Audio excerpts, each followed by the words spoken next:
हमने जो आज़ादी की लड़ाई छेड़ रखी है उसे तब तक जारी रखना होगा जब तक हमें मुकम्मल आज़ादी हासिल न हो। भारतीय इतिहास में कुछ ऐसे व्यक्तित्व हैं जिनका नाम लेते ही आपके ब्लड, आपका जो रक्त संचार है वो अवश्य ही बढ़ जाना चाहिए। और जैसा 23 जनवरी है आज, पराक्रम दिवस, एक नाम इन सब में जो जरूर शुमार होता है वो है सुभाष चंद्र बोस। जैसे हम सुभाष चंद्र बोस का नाम लेते हैं, एक नारा सभी के मन मस्तिष्क में गूंज उठता है, तुम मुझे खून दो मैं तुम्हें आजादी दूंगा। और निसंदेह युवा अवस्था में जिस व्यक्ति को ये नारा और सुभाष का व्यक्तित्व खींचता ना हो, चुंबक की तरह आकर्षित ना करता हो, तो ये कहा जा सकता है कि वह व्यक्ति युवा ही नहीं है। सुभाष जी के बारे में बहुत सारी बातें हैं। आधुनिक इतिहास और स्वतंत्रता संग्राम पढ़ाने के क्रम में एक बहुत बृहद चर्चा की जा सकती है, लेकिन आज मैं बहुत संक्षिप्त रूप में 3 ऐसी बातों पर आपसे चर्चा करना चाहता हूं जो उनके व्यक्तित्व को अलग अलग एंगल को दिखाएगा और आप जानेंगे कि क्या ऐसा भी व्यक्तित्व था और आपका जो सर है और आपका जो शीश है वो निश्चित ही उनके सम्मान में झुकेगा। सबसे पहले, जैसे कि हमारे यहां एक कहावत होती है कि पूत के पांव पालने में दिखते हैं। शुरुआत सुभाष चंद्र बोस की शुरुआत से ही कुछ ऐसी गतिविधियां थीं जो उन्हें एक कॉमन मास से या भीड़ से अलग करती है और राष्ट्रभक्ति के प्रति उनका रुख, उनकी भावना को व्यक्त करती है। शुरुआत करते हैं, क्योंकि इस समय आईएएस का इंटरव्यू भी चल रहा है और आईएएस की मेंटरिंग के तौर पर बहुत सारी बातें आती हैं। तो मैं हमेशा कहता हूं और ये बात कही जाती है कि इंटरव्यू के समय sense of humour, presence of mind जो है सबसे इंपॉर्टेंट होता है। इंटरव्यू में कोई भी आंसर वाई एन यस और नो नहीं है। आप अपना जो भी स्टैंड ले रहे हैं उसके पीछे क्या क्या लॉजिक है, कौन कौन से तर्क हैं, उसको रखिए और देखिए बोर्ड कैसे खुश होता है। और इसीलिए एक उदाहरण देता हूं सुभाष चंद्र बोस की जीवन। सोचिए, वो जमाना था जब हम उपनिवेश थे, अंग्रेजों के गुलाम थे, और उस समय आईएएस नहीं आईसीएस नामकरण था, इंडियन सिविल सर्विसेज, और बहुत ही हार्ड उसके रूल बनाए गए थे। लंदन जाकर परीक्षा देनी होती थी और उस कड़ी परीक्षा को क्वालिफाई करके सुभाष चंद्र बोस जब लंदन पहुंचे इंटरव्यू के लिए, आईसीएस का इंटरव्यू है। आज भी आईएएस के नाम पर जो सामान्य जनता है वो मानती है कि इंडिया का टफेस्ट एग्जाम है। और उस समय सोचिए क्या लेवल होगा। मैं बार बार इस बात को इसलिए बोल रहा हूं कि थोड़ा विजुअलाइज करना चाहिए। जब हम किसी भी चीज को विजुअलाइज करते हैं तो उसकी एसेंस को बहुत हद तक और बेहतर समझ पाते हैं। तो यहां पर जब बोर्ड में सुभाष बाबू गए, पूरा मॉक पैनल जिस तरह आप देखते हैं यूट्यूब पे, वहां पर रियल पैनल बैठा हुआ था जो इंटरव्यू ले रहा था आईसीएस के लिए। और उस समय ब्रिटिशर्स चाहते थे कि जानबूझकर इंडियंस को नीचा दिखाया जाए, भारतीयों को नीचा दिखाया जाए, और कोशिश करते थे बहुत सारे लोगों का चयन भारतीयों में से ना हो पाए। और ऐसे में जैसे सुभाष बाबू आए, पैनल ने आपस में डिसाइड किया और बोला कि सुभाष, ऊपर जो फैन चल रहा है बताओ उसमें कितने, जिसको हम डैने कहते हैं, कितने डैने हैं। अब और वो पंखा बहुत तेज चल रहा था।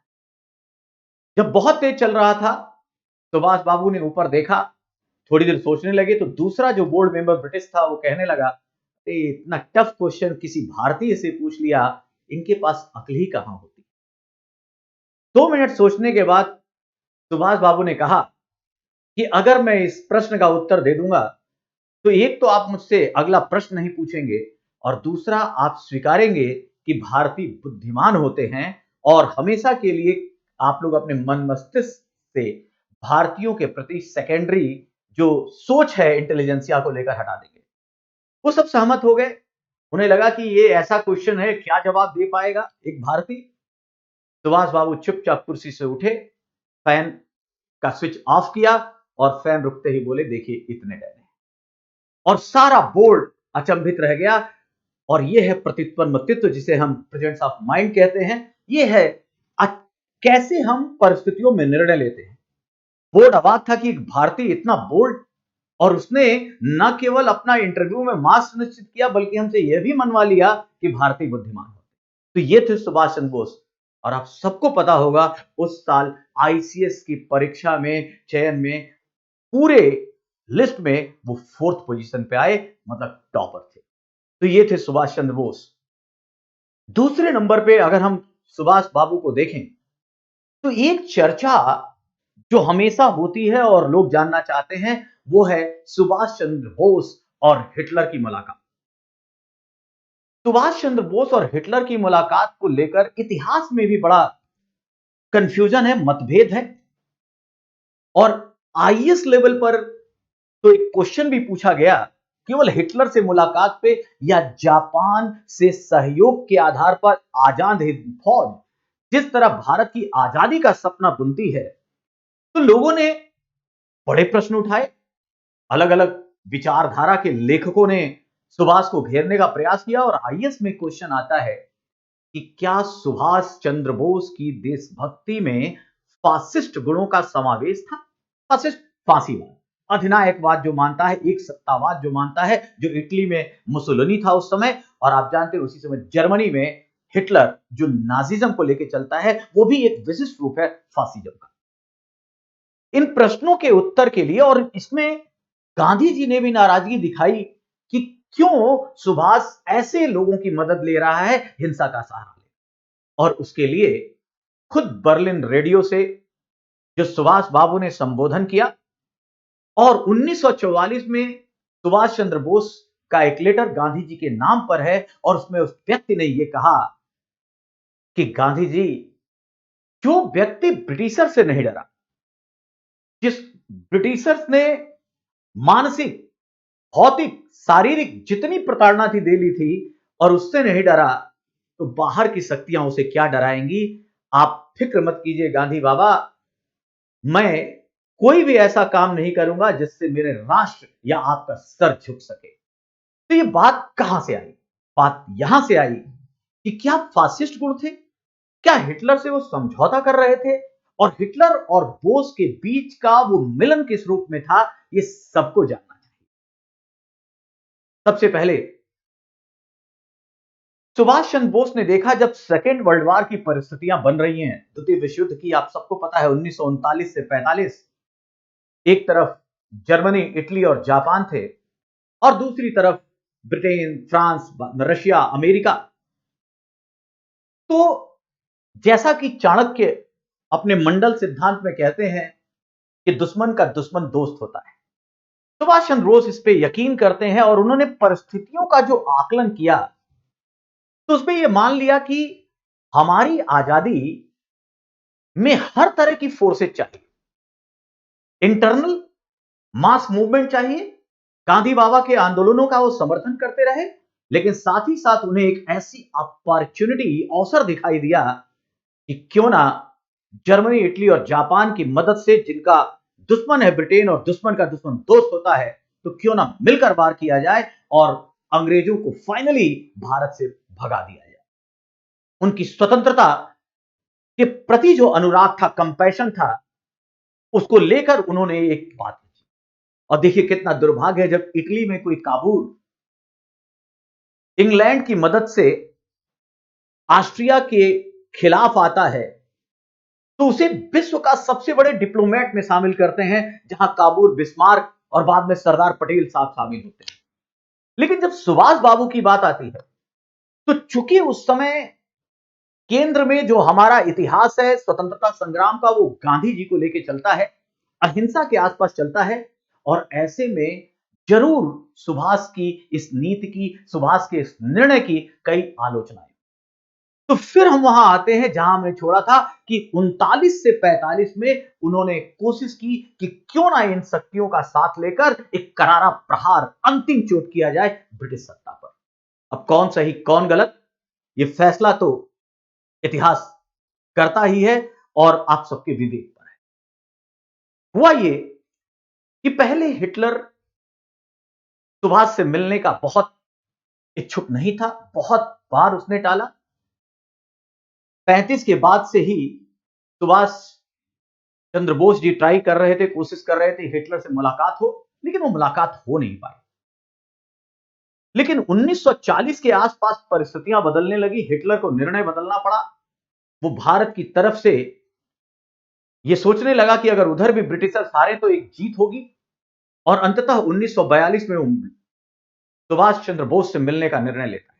अब देखिए किसे कहते हैं सुभाष चंद्र बोस, क्यों यह व्यक्ति अलग था, क्यों इसका नाम आते ही हम एक ऐसे व्यक्तित्व का चित्रण करने लगते हैं जिसने भारत की आजादी के लिए अपना सब कुछ कुर्बान कर दिया। सबसे पहला हिटलर और सुभाष चंद्र बोस की मुलाकात, और आप सबको याद होगा, बच्चे बच्चे पढ़ते हैं कि सबसे पहले सुभाष चंद्र बोस को नेताजी कहने वाला कोई और नहीं हिटलर था, और यहीं से उपाधि सुभाष बाबू के साथ हो गई और ये हो गया नेताजी सुभाष चंद्र बोस।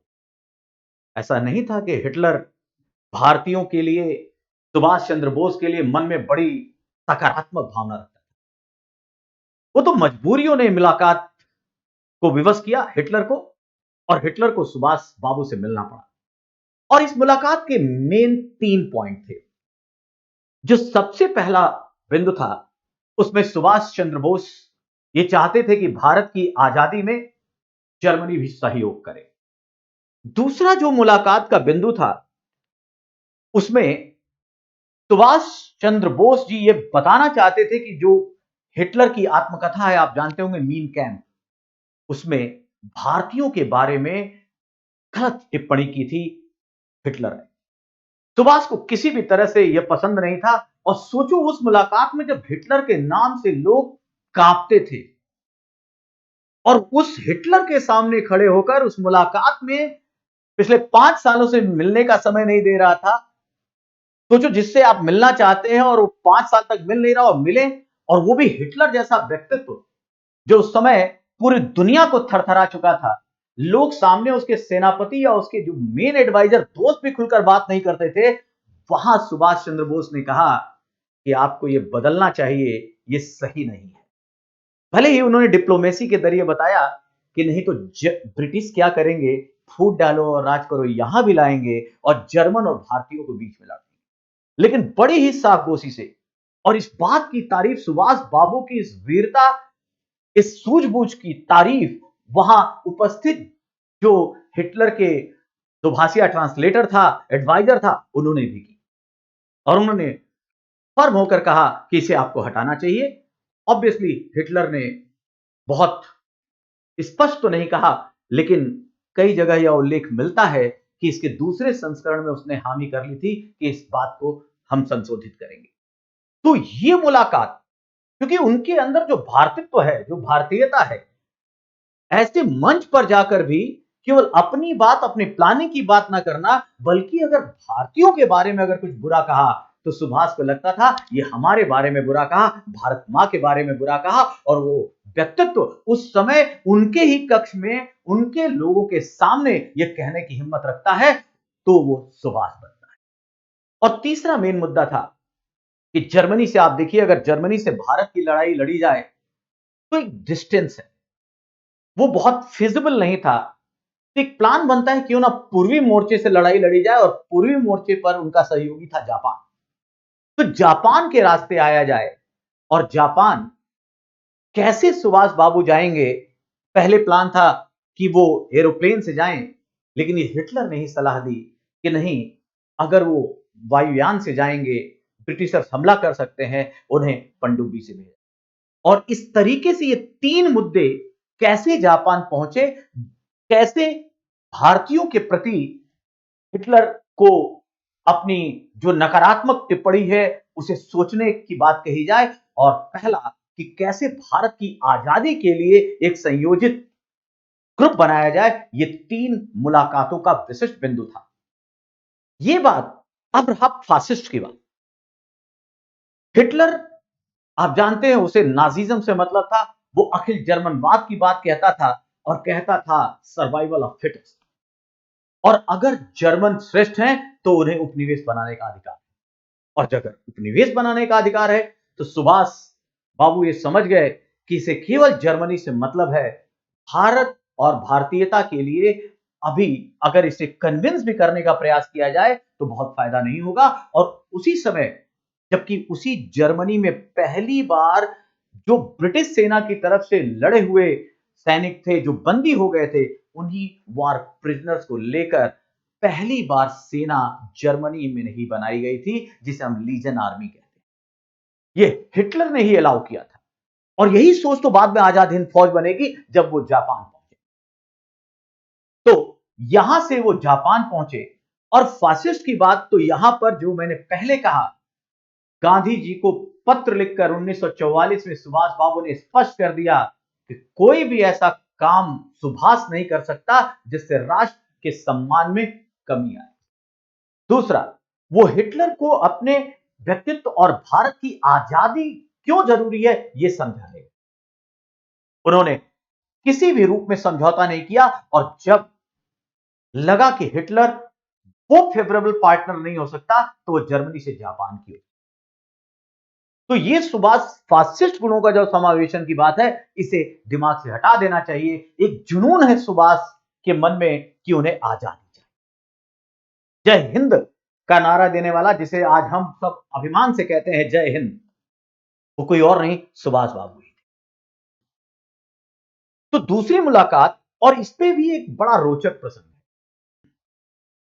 हिटलर को डर था, हिटलर किसी से मिलता नहीं था। तो जब सुभाष बाबू से मिलने का अपॉइंटमेंट हुआ, तो जिस कमरे में बैठे वहां बहुत सारी किताबें थी, और थोड़ा समय लगता है मिलने में।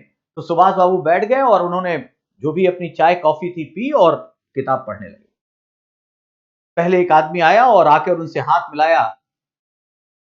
हेलो, आई एम हिटलर, जो अब जुड़ाव की भाषा होती है, अपने आप आके अभिवादन की भाषा होती है, उन्होंने बोला। सुभाष जी ने बोला, मैं सुभाष, लेकिन आप हिटलर नहीं है, आप बैठिए। हिटलर जी से ही मुझे मिलना है, हिटलर साहब से ही मुझे मिलना है, हिटलर सर से ही मुझे मिलना है। ऐसे ही 3-4 लोग आए और सुभाष ने मिलने से एक तरह से उनके पहचान लिया और कहा, मुझे हिटलर से मिलना है, आप लोग बार बार क्यों आ रहे हैं। तभी अचानक एक व्यक्ति आता है, और व्यक्ति आता है तो सुभाष खुद हाथ उठाते हैं और कहते हैं, आई एम सुभाष। एंड तो उधर से, लेकिन आप ये दस्ताने जो ग्लव्स पहने उसे हटा दिए हिटलर साहब, क्योंकि मैं नहीं चाहता कि हमारी आपकी दोस्ती में कोई भी रुकावट हो। हिटलर सरप्राइज हो जाता है और कहता है कि आपने पहचाना कैसे, और उनकी इस बात से प्रसन्न होकर वो ग्लव्स उतार देता है। तो कहते हैं कि सिंपल सी बात थी, जब भी कोई आता था पहले ही हाथ बढ़ाता था और कहता था आई एम हिटलर, जबकि अभिवादन का एक सिंपल सा सूत्र होता है, एक समीकरण होता है, एक संस्कार होता है कि जो मेहमान होता है सबसे पहले वो हाथ बढ़ाता है, जो अजनबी है आया है वो आता है कि मैं सुभाष आपको। और वो लोग आ रहे थे, पहले ही कहता है हिटलर। तो ये देखिए फिर प्रेजेंस ऑफ माइंड, किस प्रेशर में, किस जगह पर, और इसने हिटलर का जो भी सोच था भारतीयों के बारे में, सुभाष के बारे में, वो बदल कर। तो ये थे सुभाष चंद्र बोस। और उस हिटलर से बात करके जिससे सारे लोग डरते थे, वहां पर अपनी और भारतीयता की बात कहकर डंके की चोट पर वापस आना, सुभाष चंद्र बोस को बहुत सारे विशेषज्ञों, बहुत सारे एनालिस्ट उनके कायल बन गए। इसके बाद एक तीसरा पक्ष आता है जिसे इतिहास में काफी रोचक तरीके से जाना जाता है, लोग जानने की कोशिश करते हैं। वो है गांधी बनाम सुभाष, गांधी जी और सुभाष के बीच मतभेद। सबसे पहले तो हमें यह बड़ा स्पष्ट हो जाना चाहिए कि सुभाष जी खुद कहते हैं कि मुझे मेरे कई अवसरों पर गांधी जी से मतभेद रहे हैं, वैचारिक मतभेद रहे हैं, लेकिन मैं उनका बहुत सम्मान करता। तो मतभेद था, मनभेद नहीं था। दो व्यक्तित्व हैं, दोनों जिन्होंने भारत की आजादी में एक निर्णायक भूमिका निभाई।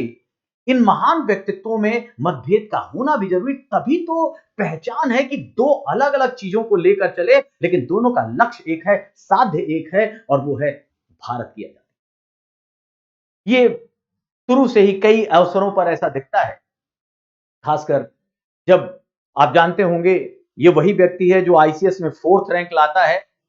यहां व्यक्ति क्या क्या कर लेता है आईएएस बनने के लिए, लेकिन जैसे ही असहयोग आंदोलन का मौका आता है, सुभाष अपनी राष्ट्र भक्ति, देशभक्ति दिखाने के लिए आईसीएस का पद त्याग देते हैं और आ जाते हैं असहयोग आंदोलन में। लेकिन यह स्पष्ट होना चाहिए कि शुरुआती दौर में वो गांधी के व्यक्तित्व से अधिक, जिसे हम देश बंधु कहते हैं, चितरंजन दास, उनके व्यक्तित्व से प्रभावित, उनके साथ रहे, लेकिन असहयोग आंदोलन में साथ।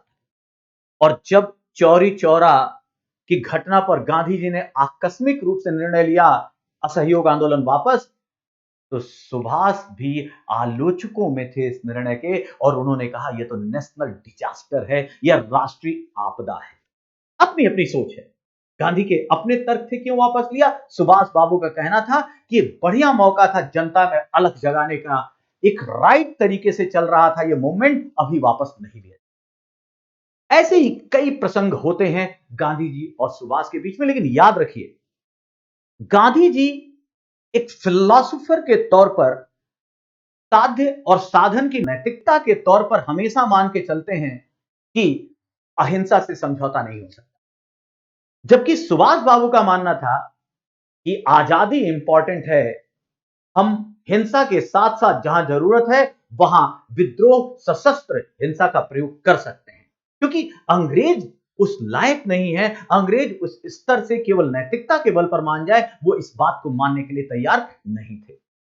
इसी प्रसंग में दौर आता है, आपको याद होगा जब साबरमती से दांडी तक की यात्रा 1930 सविनय अवज्ञा आंदोलन, जिसे दांडी सत्याग्रह जाना जाता है, वही दांडी सत्याग्रह जब 2010 में टाइम्स मैगजीन ने एक सर्वकालिक प्रभावशाली आंदोलनों की लिस्ट बनाई कि दुनिया को बदलने वाले, अभी तक जब से पृथ्वी है समझ लीजिए, तब से दुनिया के 10 सबसे प्रभावशाली आंदोलन कौन से हैं, तो उसमें नंबर 2, दूसरे नंबर पर चुना गया सविनय अवज्ञा आंदोलन, सिविल डिसओबीडियंस मूवमेंट को।